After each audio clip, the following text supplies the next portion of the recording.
주말 저녁에 갑자기 충격적인 보도가 이어졌습니다. 용산과 한동훈 위원장이 대립한다. 용산이 한 위원장의 사퇴를 요구했다. 한 위원장은 거부했다. 그리고 그걸 잇는 여러 가지 찌라시들이 돌아다니고 있는 중입니다. 여러분들도 여러 뉴스 기사를 통해서 여러 이야기들을 접하고 계실 텐데 제가 아는 바에 의하면 사실 그 어느 이야기도 핵심을 정확히 말하고 있지는 않은 것 같아요. 그렇다면 저는 그 전말을 정확하게 다 파악하고 있느냐? 그것도 잘 모르겠어요. 아시다시피 저는 저 혼자 세상의 비밀을 다 알고 있다고 떠드는 스타일이 아니라서요.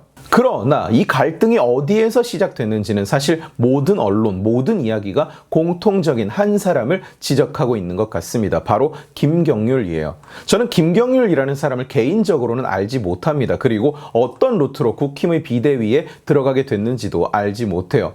참여연대 출신이고 조국 사태를 겪으면서 스탠스에 변화가 있었던 사람입니다. 공식적으로 전향을 한 건지는 모르겠어요. 예를 들면 비슷한 시기에 비슷한 입장 변화를 겪은 사람들 중에 서민 교수는 공식적으로 전향 선언을 했다고 본다면 전향 선언이라는 건 어떤 정해진 양식이 있는 것은 아닙니다. 그래서 본인이 전향이라고 표현을 한다면 일종의 전향 선언이라고 볼 수 있을 것이고, 반면 김경률 씨나 진중권 씨는 적어도 제가 알기로는 전향을 공식화한 적은 없는 것 같아요.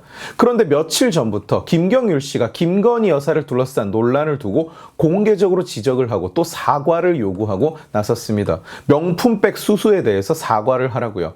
그리고 논란이 불거지자 김경률 씨는 한술 더 떠서 김건희 여사를 마리 앙투아네트에 비교하면서 프랑스 혁명은 마리 앙투아네트의 사치, 난잡한 사생활 이런 것들이 하나하나 드러나서 민중의 감정이 폭발된 것이라고 말하기도 했고요. 그 논란은 정치 공작으로 벌어진 것이라는 여당 지도부의 시선을 두고 그건 TK의 시각이다.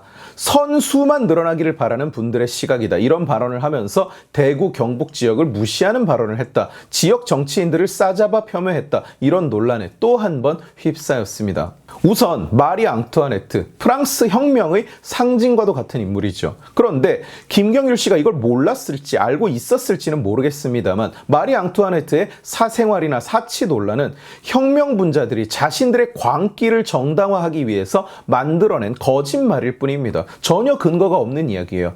빵이 없으면 브리오슈를 먹으라고 하세요. 이건 케이크를 먹으라고 하세요. 과자를 먹으라고 하세요. 여러 변형된 버전으로도 돌아다닙니다만 프랑스 민중을 분노하게 했다는 마리 앙투아네트의 이 대사도 사실 마리 앙투아네트와는 아무런 관련이 없는 얘기입니다. 루소가 자기 책에 심지어 마리 앙투아네트가 태어나기도 전을 회상하면서 쓴 문장을 마리 앙투아네트에게 덮어 씌운 것에 불과해요.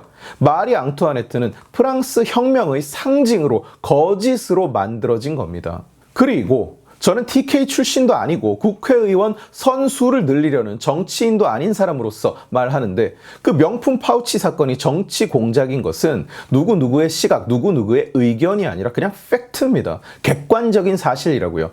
분명한 의도를 가지고 접근해서 악의적인 시나리오 작업을 친 거고 그 파우치를 사는 장면까지 녹화를 해서 영상으로 가지고 있다는 것은, 그리고 그 파우치를 샀다는 주체가 문제의 그걸 전달한 그 목사가 아니라 서울의 소리라는 것은 이게 시작부터 만들어진 쇼라는 것을 증명하는 겁니다. 그놈의 파우치도 그자가 놔두고 간 걸 김 여사도 놔두고 갔고 나중에 대통령실 직원이 뭔지 열어봤고 그대로 다른 대통령실에 들어오는 선물과 마찬가지로 대통령실로 가져가서 대통령실에서 공식적으로 보관하고 있어요. 포장을 뜯은 적도 없고 사용한 적도 없습니다. 형사 재판이 진행 중이라서 반환도 불가능해요. 여기까지는 그냥 팩트라고. 그 만남 자체가 없었으면 더 좋았겠다. 맞아요. 맞는데 사후적으로 그런 소리를 누가 못합니까? 비트코인 오르기 전에 살 걸, 떨어지기 전에 팔 걸 누가 그 소리를 못하나요? 그럴 줄 알고 만난 게 아니잖아요. 아버지 친구라고 보자고 계속 얘기하니까 마지못해 한번 만나주고 또 보자고 계속 그러니까 또 한번 만나주고 그렇게 두 번 만난 게 끝이고 그 자리에서 무슨 청탁이 있었느냐, 부탁을 들어줬느냐, 아무것도 안 해줬어요.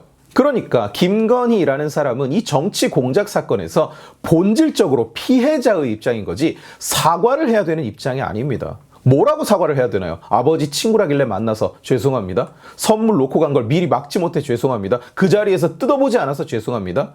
차라리 시계에 몰카 달고 들어가는 걸 왜 못 잡아냈느냐. 대통령실 경호 관리에 미진함이 있었다고 사과를 한다면 그건 차라리 말이 되죠. 몰카가 아니라 폭탄이었으면 어땠을까요? 독극물이었으면 어쨌을 뻔했습니까? 피해자가 나서서 사과를 한다. 대한민국 정치에서 사과를 하면 무슨 일이 벌어지는지 우리는 너무나 잘 알고 있지 않아요? 사과를 하면 문제가 봉합되고 민주당이 물러서던가요? 언론이 사과를 했으니까 이 건은 이제 됐고 마무리됐고 다른 얘기합시다. 이렇게 나오던가요? 국민들에게 설명을 해야 된다고 말했다면 차라리 받아들일 수 있겠습니다. 어차피 벌어진 일, 저것들도 어차피 계속 떠들어댈 일, 뭔가 클로저가 필요하다 하는 주장이라면 그건 지금 상황에서는 고려해 봄직하다고 치고요. 사과를 요구한다. 주얼리 거짓말에도 사과를 했었어야 됩니까? 청담동 술자리도 사과했었어야 돼요? 누군가가 요구하고 있으니까? 그리고 더 큰 문제는 뭐냐? 이 사건의 본질을 다 떠나서 어떤 개인이 이 사건에 대해서 사과가 필요하다고 판단했다. 좋습니다. 개인이야 어떤 생각이든 할 수 있으니까요. 그런데 문제는 김경률 씨는 지금 참여연대 소속의 개인인가요? 아닙니다. 국힘의 비대위원이에요. 당직을 가지고 있는 사람이고 당의 지도부라고. 그러면 하고 싶은 이야기가 있으면 내부에서 그 이야기를 해야지. 그걸 왜 유튜브 채널 같은 데 출연해서 떠들고 있습니까? 말을 전달할 통로가 전혀 없어서 외부에 말을 할 수밖에 없었다. 이것도 아니고 당 내부에서 회의할 때 말하면 되는 거잖아요. 그걸 왜 밖에다가 이야기하냐고. 왜 언론 기사로 그걸 접하게 하냐고. 이거 누가 하던 짓이랑 똑같은 짓 아닙니까? 이건 직의 책임을 다하지 못하는 행동입니다. 여기에서 꼭 이런 지적을 하는 사람들이 있어요. 그런데 이건 표현의 자유의 영역이 아닙니다. 자기 조직을 외부에 나가서 까는 건 책임을 다하지 못하는 무책임한 행동이에요. 비판은 당내 공식 루트를 통하거나 아니면 직을 먼저 내려놓고 자연인으로 돌아가서 하면 됩니다. 어디 가서 한마디 찍 흘리고 비판받으면 다른 데 가서 더 심하게 찍 흘리고 욕 먹으면 더 심하게 흘리고 참여연대 때 하던 버릇을 직을 받고도 그대로 하고 있는 거 아닌가요? 국회의원에 출마하겠다고 선언을 했는데 국회의원이 돼서도 저런 식으로 행동을 할 겁니까? 언론에 자기 당 욕하고 유튜브에 출연해서 자기 당 대통령 욕하고 그런 사람 이제 더는 필요 없다고요. 이건 그 판단이 옳다 틀리다, 그 내용이 옳다 틀리다의 여부 이전에 이미 문제가 있는 행동입니다. 결국 지금 본인의 행동 때문에 무슨 일이 벌어졌는지 보십시오. 당론과도 다른 얘기를 하지, 상황을 수습하려고 하는 용산과도 전혀 다른 얘기를 하지, 당 입장에서는 황당할 수밖에요. 그래서 그걸 지적했더니 그건 대구, 경북 니들이나 하는 생각이지 이렇게 답변을 하는 건 대체 어디에서 배운 버릇일까요? 저 말이 지금 당의 일원으로서 하는 얘기입니까? 당의 일원으로서 그 입에서 나오는 이야기입니까? 전혀 아니잖아요. 한동훈 위원장 역시 여기에 대해서 사과해라 이렇게 말을 한 적이 없죠. 한동훈 위원장이 어떻게든 수습하려고 더 문제 삼지 않으려고 이야기하고 넘어갔으면 자중을 해야 되는데 더 심한 말, 그보다 더 심한 말 계속 자가 발전을 하잖아요. 왜 당 내에서 당직자로서 그 얘기를 하냐고. 그냥 참여연대에 가서 해도 되잖아요. 사람마다 생각 다를 수 있습니다. 말 다를 수 있죠. 그런데 왜 당직자로서 그걸 하냐는 겁니다. 입을 봉하고 있어도 모자랄 판에 국힘당 대 김경률, 외로운 장판파의 싸움 이런 그림이라도 그리고 싶은 건가요? 정치를 시작하기도 전에 벌써 자기 정치만 하고 있어요? 저는 김경률의 거취를 두고 이래라 저래라 하고 싶지는 않습니다. 그건 전적으로 한동훈 위원장이 결정할 문제고요. 그런데 본인이 계속 그런 행동을 한다면 그 누가 믿고 지지를 보낼까요?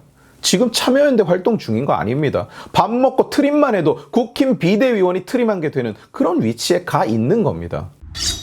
용산의 어디에서 어디까지가 이 이야기에 참여한 건지는 알 수 없으나 어쨌든 정황상 한 위원장의 사퇴 이야기가 나온 것은 사실입니다. 일각에서 이준석 같은 인간들이 이거 짜고 치는 거다 뭐 이러고 있던데 그건 정말 이준석다운 이준석 수준의 생각인 것 같고요. 짜고 치는 거 아닙니다. 저는 여기에서 누구 편을 들 것도 아니고 이게 누구 편을 들 문제도 아닌 것 같고요. 상황을 정리하면 간단합니다. 지금 현재 구도에서는 한동훈에게는 윤석열이 필요하고 윤석열에게는 한동훈이 필요합니다. 한 위원장이 비대위원장이 되기 전에 다른 사람으로 비대위원장이 정해졌다면 모를까 이미 그 난리를 겪고 당대표가 둘이나 물러나고 난 후의 비대위입니다. 국민들은 지지자들은 그만큼 피로도가 가득한 거예요. 꼴도 보기 싫었던 국힘의 한 자락 희망을 다시 한번 걸어보는 것은 한동훈이라는 사람이 선거 승리를 100% 보장하기 때문이 아니라 이 패배의 냄새가 가득한 집구석에 그나마 실바람이 불어오기 시작했기 때문이에요. 지금 와서 다른 사람, 예를 들어서 한 위원장이 물러나고 누군가가 비대위원장으로 등판한다. 그러면 그 세 사람이 잘하고 못하고는 이미 의미 없는 얘기예요. 왜? 잘할 기회조차 없을 테니까. 그 순간 그냥 게임 세시고 국힘은 100석도 안 되는 경상도 지역정당으로 찌그러지게 될 수도 있습니다. 대통령은 180석, 190석짜리 민주당에 짓눌려서 3년 동안 아무것도 못하고 이재명 대통령 앞에 카페트나 까는 시간을 보내다가 정권 교체되고 끝날 수도 있어요. 한동훈 위원장이 능력 있는 사람이겠습니다만 한 위원장의 능력이 너무나 대단해서 우리를 구원해 줄 사람은 오직 한동훈뿐이라는 얘기를 하려는 게 아닙니다. 지지자들의 마음에 정치 혐오를 심어줄수록 표심은 떨어지기 마련이죠. 결국 이재명만 신나는 거예요. 아마도 어제 대한민국에서 가장 잘 잔 사람이 자기 전에 이 이야기를 들은 이재명과 이준석일 겁니다. 이재명, 이준석만 웃고 있는 거예요. 이준석 쪽 애들은 벌써부터 거봐라 신당이 답이다 이러고 다니고 있습니다. 총선 전에 새 판을 짜는 것은 이제 그만해야 됩니다. 저도 피곤해요. 정치 초고관여층인 저도 피곤하다고요. 공정한 공천이 이루어져야겠죠. 공천 잡음 최소화해야겠죠. 당연히 그래야 되지만 그건 이제부터 만들어 나가면 됩니다. 오늘 돌아다니는 무수한 찌라시들 중에 이런 문구가 있더라고요. 당 중진을 중심으로 안정된 체제를 구성하고 4주 전만 해도 불가능했던 당 중진을 중심으로 구성된 안정된 체제가 갑자기 가능해지기라도 했다는 말인가요? 애초에 비대위라는 게 왜 생겼습니까? 지지자들이 그 중진들을 별로 좋아하지 않아서 중진을 중심으로 구성된 안정된 체제를 믿지 못해서 비대위가 생긴 겁니다. 윤 대통령은 왜 정치를 수십 년 한 사람들을 제치고 대선 후보가 됐는지 한번 생각해 봅시다. 의견 충돌은 만약 누군가와 누군가의 충돌이 있다면 일단 내려놓고 총선을 잘 치러내는 것만을 목표로 해야 됩니다. 170석 민주당한테 당할 만큼 당하지 않았나요? 국힘당도 대통령실도 그리고 무엇보다도 국민들도 그 꼴을 이제는 더는 보고 싶지 않습니다. 때로는 대의 앞에서 내 뜻과 맞지 않는 선택을 하게 될 때도 있죠. 그러나 상한 가지를 잘라내면 식물은 또 한 번 살아납니다. 오늘 지식의 칼은 여기까지입니다. 재미있게 보셨으면 지식의 칼 채널을 구독해 주시고 이 영상을 주변에 공유해 주세요. 여러분들이 공유해 주시면 설득은 제가 하겠습니다. 고맙습니다.